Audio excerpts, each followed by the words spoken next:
Okay, so ang pag-uusapan po natin ngayon ay tungkol naman sa place value chart. Okay, so basic ito mga Alsians, mga kaibigan, sa ating mga nakikinig sa ngayon. Ito yung pinaka-foundation ng number system. Ano po? Yung place value chart. Dahil kung ang isa ay hindi niya masyadong naiintindihan kung ano tong place value chart na ito, ay hindi siya siguradong hindi siya makakasunod sa mga susunod na mga topics ng mathematics. Okay? Ito inaaral mula pa sa elementary at actually mula kindergarten, mga kaibigan, itong number system. Okay? At kapag may understanding na tayo dun sa number system, yung place value chart na tinatawag, mas madali na lang nating maintindihan yung mga sumusunod pang lessons sa mathematics. Okay? So sisimulan na natin. Ang place value chart, mga kaibigan, ay nahahati tigatlong columns. Ano po? At ang unang column ay tinatawag na ones column. Okay? Ito yung pinaka, kung sa whole number system, yung pinaka rightmost na column, yun po naman ang ones column. Okay? Halimbawa dito, may number dito. In this case, dito sa ating ones column, mayroon tayong number na 0, which represents a number kapag ito'y hindi 0. Pero kung ito'y 0, it's just called a placeholder, mga kaibigan. Okay? Ang susunod naman na column ay tinatawag nating tens column. Okay? Tens column. Alright. So, tens column. Bakit tens column? Kasi sa ating number system, sa place value chart, kung ano yung number ng nasa kanan, kung ano yung value ng nasa kanan, halimbawa itong ones, yung susunod na column is always times 10 the first column, the preceding column. Okay? So times 10. So kaya ang value kung may number dito sa bandang column na to is times 10. Kaya ang pangalan nito ay tens column. Okay? At ang pangatlo naman ay hundreds. Okay? So kung may value dito, this number is always times 10 the preceding column. Always times 10 po yan. Okay, mamaya maintindihan po natin. At ang tatlong ito ay tinatawag nating ones column. Okay? So yung tatlong ito ay ones column. Para madali nyong maintindihan, tingnan lang ninyo kung ano yung nandito sa bandang rightmost ng tatlong columns na ito. Yun yung pangalan ng tatlong column na ito. This is the ones columns. Alright. Ang susunod sa number system, of course, pagka nakatatlo ka ng number dito, hinihiwalay yan ng comma. Okay? Mayroon ng comma dito dahil yung susunod ay thousands column. Okay? Thousands column naman ang susunod. Okay? Ang susunod naman sa thousands, right, ay tinatawag na 10,000s column. 10,000s column. And it's always 10 times the value of this, the column before this column. Okay? So, yun po ang ating pakatatandaan kung bakit itong mga number sa susunod na column ay mas malaki. It's always times 10 dun sa susunod, dun sa naunang column. Okay? So, ito naman, after 10,000s, ang susunod ay 100,000s. Right. So, mayroon tayong mga placeholders, wala tayong value pa. At tatandaan, kapag may tatlong numbers na dito, hinihiwalay ito ng comma. Okay? Ang susunod naman, so this is the ones column. Ito, yung tatlong ito is considered ones column. Yung tatlong susunod ay tinatawag ng mga thousands column. Kasi yung kanilang, kung baga sa apelyedo, ang apelyido ng mga ito is thousands. Thousands lahat yan. Alright. So, pagka tatlo na naman ulit tayo, it's separated by another comma. Right? At ang susunod na dito ay millions column na. Millions column. Okay? So, ang susunod sa millions column ay 10 millions column. Alright? Ito na may 10 millions. At ang susunod ay 100 millions. Of course, ang tatlong columns na ito ay tinatawag na millions column. Kumbaga yung apelyido nila is millions. Dito naman, thousands. At dito yung ones column. Okay? So, sa susunod naman, billions column na tayo. Okay? Always remember, kapag may comma, tatlo yon, saka isa-separate natin ng comma. Billions column. Ang susunod, 10 billions column. At saka, ang susunod, yung 100 billions column. Of course, nakatatlo na tayo. So, ang bahaging ito naman, at ang tatlong columns naman ito sa place value chart ay billions column. Kumbaga, yung apelyido nila is billions. Okay? At, kung meron pa tayong susunod na tatlong columns, una, dito sa susunod na column after billions is trillions na. Trillions. Okay? Trillions column, 10 trillions, and then 100 trillions. Okay. So, kung nakikita nyo yung pattern, mga kaibigan, ones, tens, hundreds. So, kung titignan nyo dito, ones, tens, hundreds. Dito sa susunod, okay, parang ones, tens, hundreds din lang siya, pero times 10, kaya naman thousands, 10,000s, 100,000s. Dito sa susunod is millions column. Dito naman sa after millions column is billions, and then yung susunod pa is trillions column. Alright, so hanggang trillion lang yung ating pag-uusapan dahil marami pa yan. Alam natin, ang number is infinite po ang number. Kaya habang dumadami ang number, ay meron ding mga kanya-kanyang pangalan. Okay? So, titingnan natin kung ano pang mga pangalan ng mga columns after trillions. I will be showing you a link to find out kung ano pa yung mga susunod na place values after trillions. Pero, it's not that important na para sa atin dahil bihira lang natin ginagamit ang mga to. Ano? So, kumbaga, pagka naka-trillions na tayo, medyo complicated na numbering na yon. Okay? So, ito po yung place value chart na ating tinatawag. Right?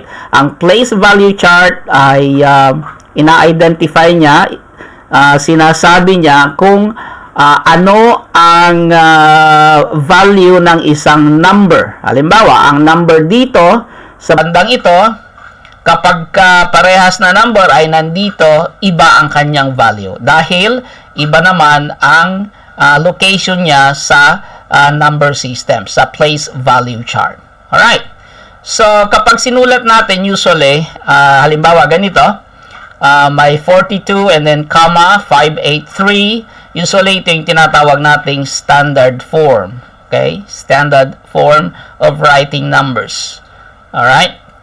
At kapag para makita natin bakit natin sinasabing 42,000, makikita natin sa pamamagitan ng pagre-represent natin ng expanded form. Okay? Yung expanded form na tinatawag, kumbaga, each of the digits in the number system is lalagyan mo lang siya ng value. Halimbawa, dito sa 42,000, yung 4 was the value of 4. Sa expanded form is 40,000. Bakit 40,000?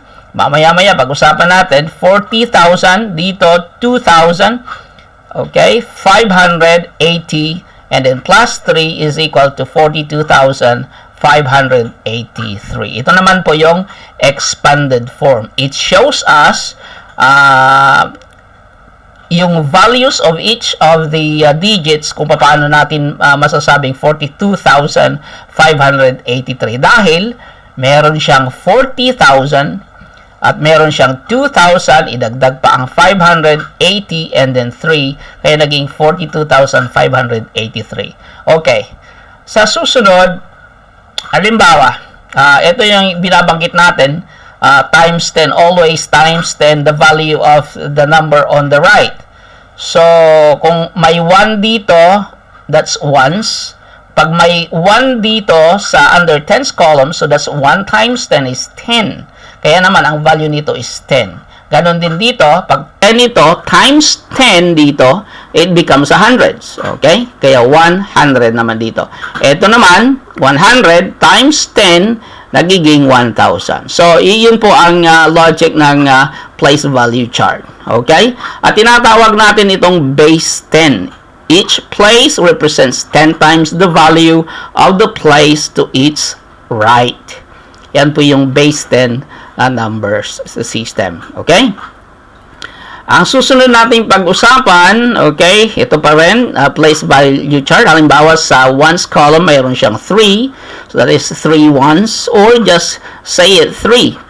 Pero kung may dagdag siyang number under tens column, pag binasa natin yan, that's 83. Kaya dahil 8 times 10 is 80 plus 3 ones. That's why we say 83.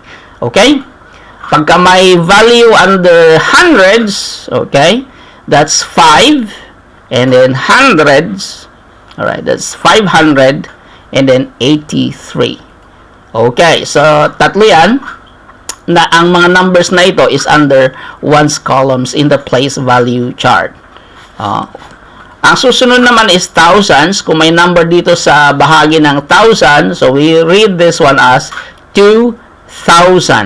But we don't say 2,000s. Alright? We don't say 2,000s. Kaya, ni-read natin yung S dahil ang binabasa lang natin is 2,000. 2,583. Okay? At kapag nakatatlo ka na, yung binabanggit natin kanina, sineseparate natin ng comma. Bakit? Para sa ganun ay mas madali nating makita yung separation dun sa place value chart. Right? At kung may number pa tayo dito, halimbawa may 4, that's 4 times 10. 4 times 10,000, so that becomes 40,000. So, we read this one as 42,583. Hindi na natin sinasabing 8 tens, 3 ones. Okay? 83. Dito lang, pwedeng 4, hindi na natin sinasabing 4, 10,000, kundi 4 times 10 is 40, kaya 40,000, 40,000, itong value ng 4, pagka pinagsama na natin yung another 2,000 pa, 42,000. Right? 583. Okay, so ito naman yung under sa thousands column. Right, ito na yung standard form na sinasabi natin. Ito yung expanded form. Okay, so alam nyo na kung paano kinukuha ng expanded form. Halimbawa sa question sa mathematics, sasabihin nila, write the expanded form of this number. 42 and then comma 583.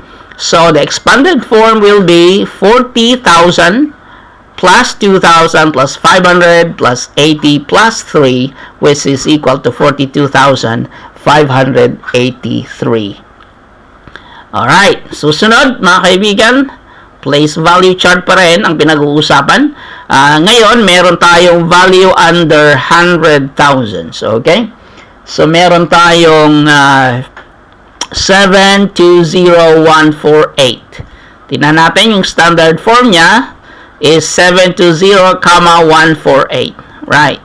Pag in-expand natin ito, expanded form, pero bago yan, pag binasa natin ito is 7, okay, basahin natin yung digit, and then yung 100,000. Hindi sinasali yung S. Hindi natin sinasabing 700,000s. Hindi na. Kundi 700,000 only. The value of 7 here is 700,000. Okay? Kaya kung isusulat natin ang value niyan is magiging 7, kopyahin lang yung 7 dito, tapos all zeros. Dahil ang tinitingnan lang natin ng value is yung 7. Okay? Ngayon, ito na yung expanded form.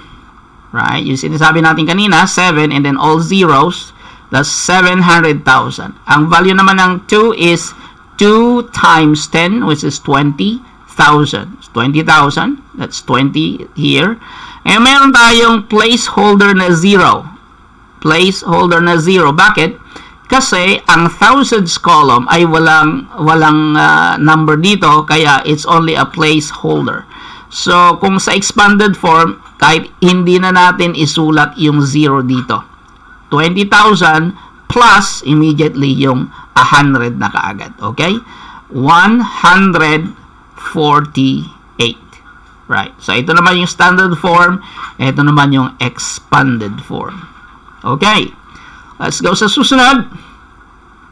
Right. Mayroon tayong number dito. Pag dinagdagan natin, halimbawa, yung standard form is 4 and then comma 273, comma 091. Standard form. Binabasa natin. Paano ang pagbasa natin? 4 under millions column, kaya sinasabi natin 4 million. Okay? Ito naman, basahin na natin yung tatlo. 273,000. Okay? 273 and then 1,000. 0, huwag na natin sabihin 000, kundi placeholder lang yung 0, kaya 91 na lang. So, 4,273,091. Ito yung kanyang standard form. Right. Sa expanded form naman, ang gagawin lang natin, kunin lang natin yung 4, yung digit na 4, and then substitute the numbers with zeros. Kaya ang value ng 4 is 4 millions. Pag tinignan natin, 4, and then 6 zeros, kasi mayroon 6 columns after ng 4 dito. So, 4 million. Yung value ng 2 is 200,000. Right? 200 and then 1,000. Yung value ng 7 is 70. Dahil 7 times 10 is 70,000. Okay? And then, ang value naman ng 3 is 3,000. 3,000. Ang 0 dito is a placeholder sa actual writing ng expanded form, kahit hindi na natin isulat ito. Plus 90 plus 1. That's why we have 4,273,091. Okay, so ganun po yung pagbasa natin sa place value chart. Susunod, tignan natin kung mayroon pang number dito. How do we write that? So, under 10 millions column, meron tayong 6 halimbawa. 6 in 4 na dito sa millions column. Ang standard form is 64,273. Yung value dito is 1,000 and then 91. Alright? So, ang expanded form nito, pag kinuha natin yung 6 million, that's 60 million. Dahil 6 times 10 is 60 million. Okay? 60 million plus 4 million plus 200,000 plus 70,000 plus 3,000 plus 0. Nilagay lang natin yung 0 as a placeholder, pero actually wala na ito. Plus 90 plus 1. Alright. So, ito naman yung expanded form sa place value chart. Okay, susunod, pag mayroon pa tayong value dito, that's 500 millions. The place value of 5 there is 100 millions. Pag sinulat natin sa standard form, that becomes 564 million, okay, 273,091. Right. Sa expanded form naman, magiging ganito na. Okay? 500 million. Ayan. So, to equal 564,273,091. Okay? So, napakahalaga ang place value chart para sa ganon ay mabasa nating effectively yung mga numbers na nakikita natin. Okay? Without knowledge of the place value chart, hindi po natin mababasa ng maayos ang mga numero. Okay? Let's go to the next example. Meron tayo ditong under billions column. Okay, meron na tayong 1, 2, 3 commas, and yung susunod doon, yung first digit under billions is 8. Okay, so this becomes 8 billion. Okay, and then basahin na natin yung susunod, 5, 6, and 4. Saka natin sasabihin yung number dito. So we have 564 million. Okay? So we say 8 billion 564 million 273,091. Alright. Ayan mo naman yung standard form. Ito na yung kanyang expanded form. Napakahaba na, mga kaibigan. Napakahaba na yung sulat dahil nandito na tayo sa billions column. Okay? Tingnan pa natin kung mayroon pa. Dagdagan pa natin ng 9 under 10 billions. So, magiging 98. Pag binasa natin, basahin na natin kagad. By threes usually ang pagbasa natin sa column. Pero kung halimbawa dito, dadalawa pa lang, so basahin natin 9 times 10 billion is 90 billion supposed to be. Pero may 8 dito, kaya 98 billion. Okay?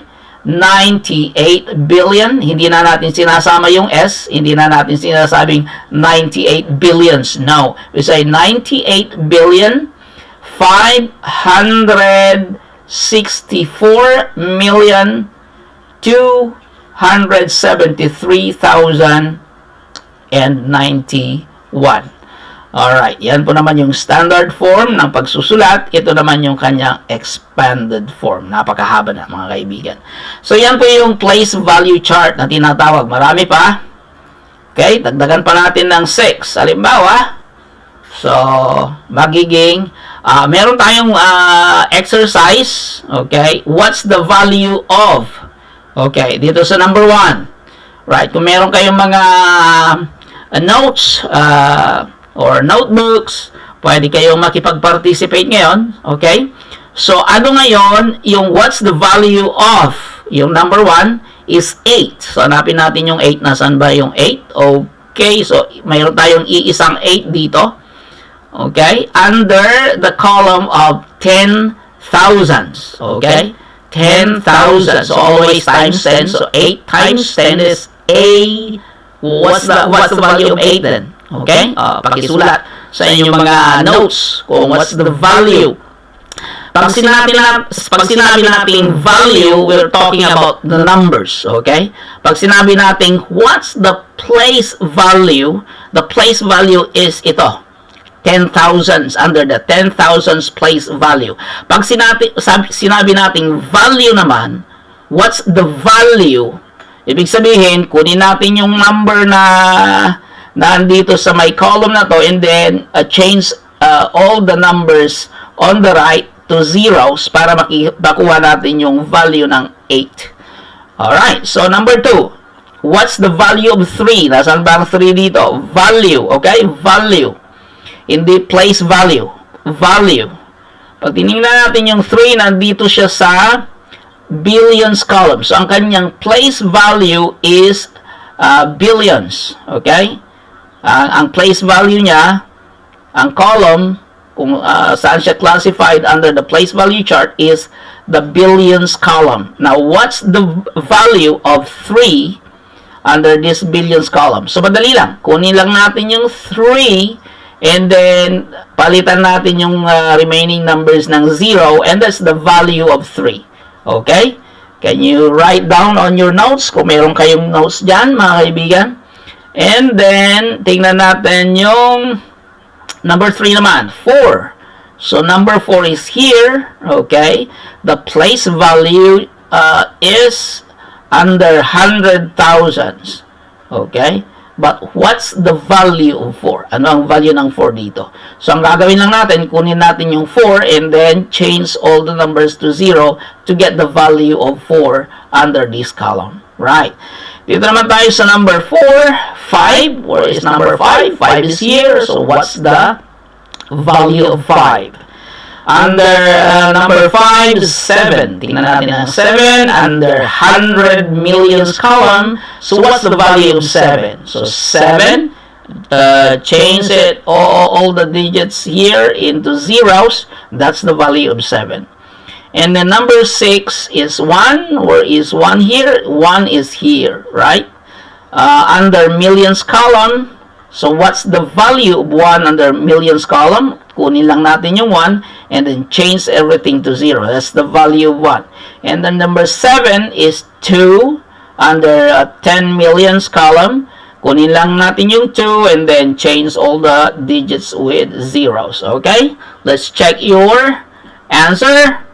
Check your answers. Under number 1, 8. The value of 8 here is 80,000. Okay? Tama ba yung inyong mga sagot? Okay, tingnan na natin. Yung number 2 naman, 3. 3 is here.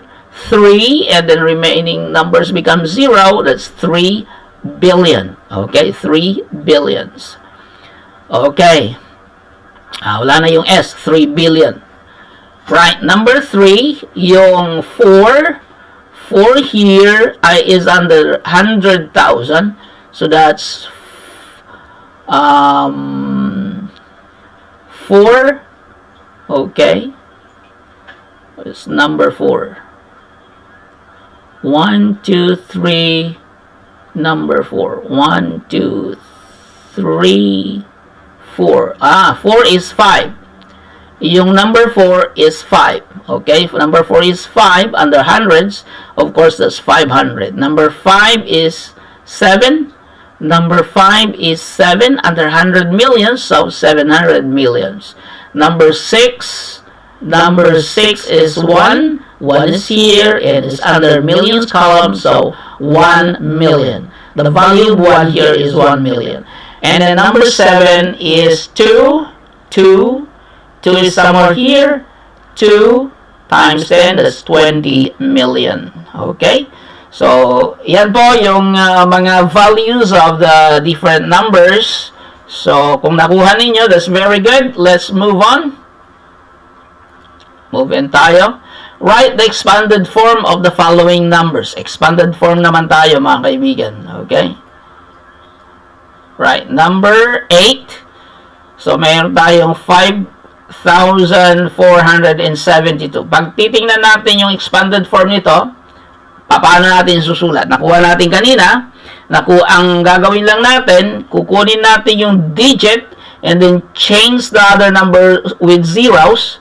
And then we add plus and then get the next number, change the other digits with zeros, and then plus, get the next number, change the other number with 0, and then finally write yung last digit.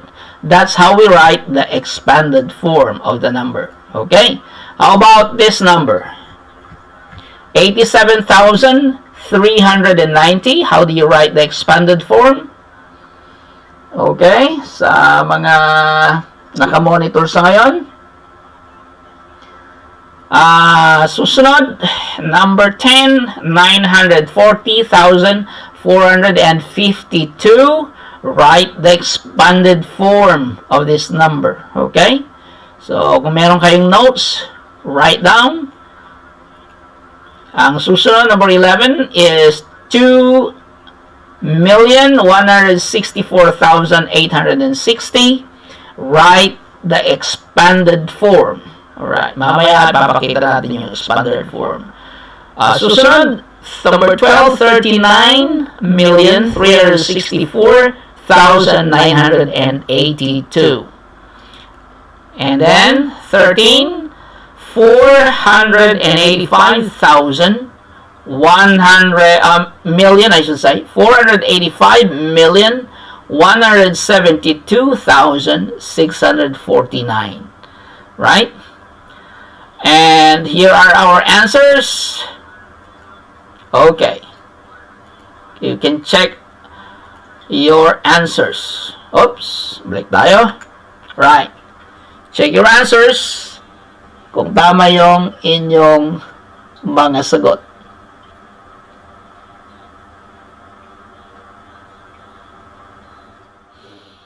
Okay, we'd like to say hi sa ating kaibigang naka-online sa ngayon, kay Alex Igot. Maraming salamat sa iyong pag-check-in. Thank you very much. Okay, so yun po naman ang ating pinag-uusapan sa sumandaling ito, ang place value chart, and then writing the value of the number as well as expanded form of the number. Okay, so once again, i-review natin. Okay, so let's review what are the items in the place value chart. Under the three columns on the right is the ones column, which is made up of the ones, tens, and the hundreds. Ang susunod na three columns ay tinatawag nating thousands column, at ang susunod ay 10,000s and then 100,000s. Ang susunod na three columns is millions column.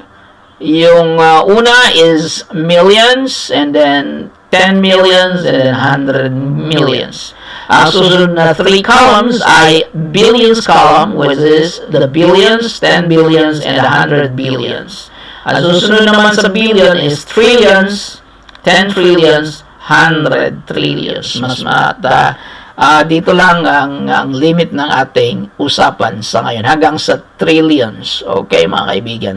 So, yan po ang place value chart. I hope may napulot kayo na kahit konti, napaka-importante ito para sa pagbabasa natin ng numbers at saka pagsusulat natin, halimbawa reading and writing numbers. Sa test ng ALS, sigurado papasok yung identifying the place value of the number, or the value of the number under the place value. Okay?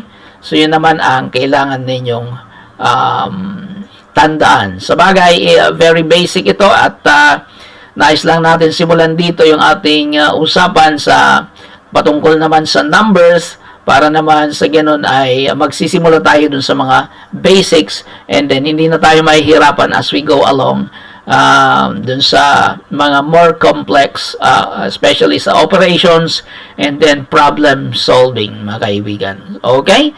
So, salamat ulit, and this is Edgar, ang inyong kaibigan dito lamang sa ALS Reviewer Philippines. Hanggang sa muli sa ating pagtatanghal dito naman sa ating ALS Reviewer Philippines YouTube channel.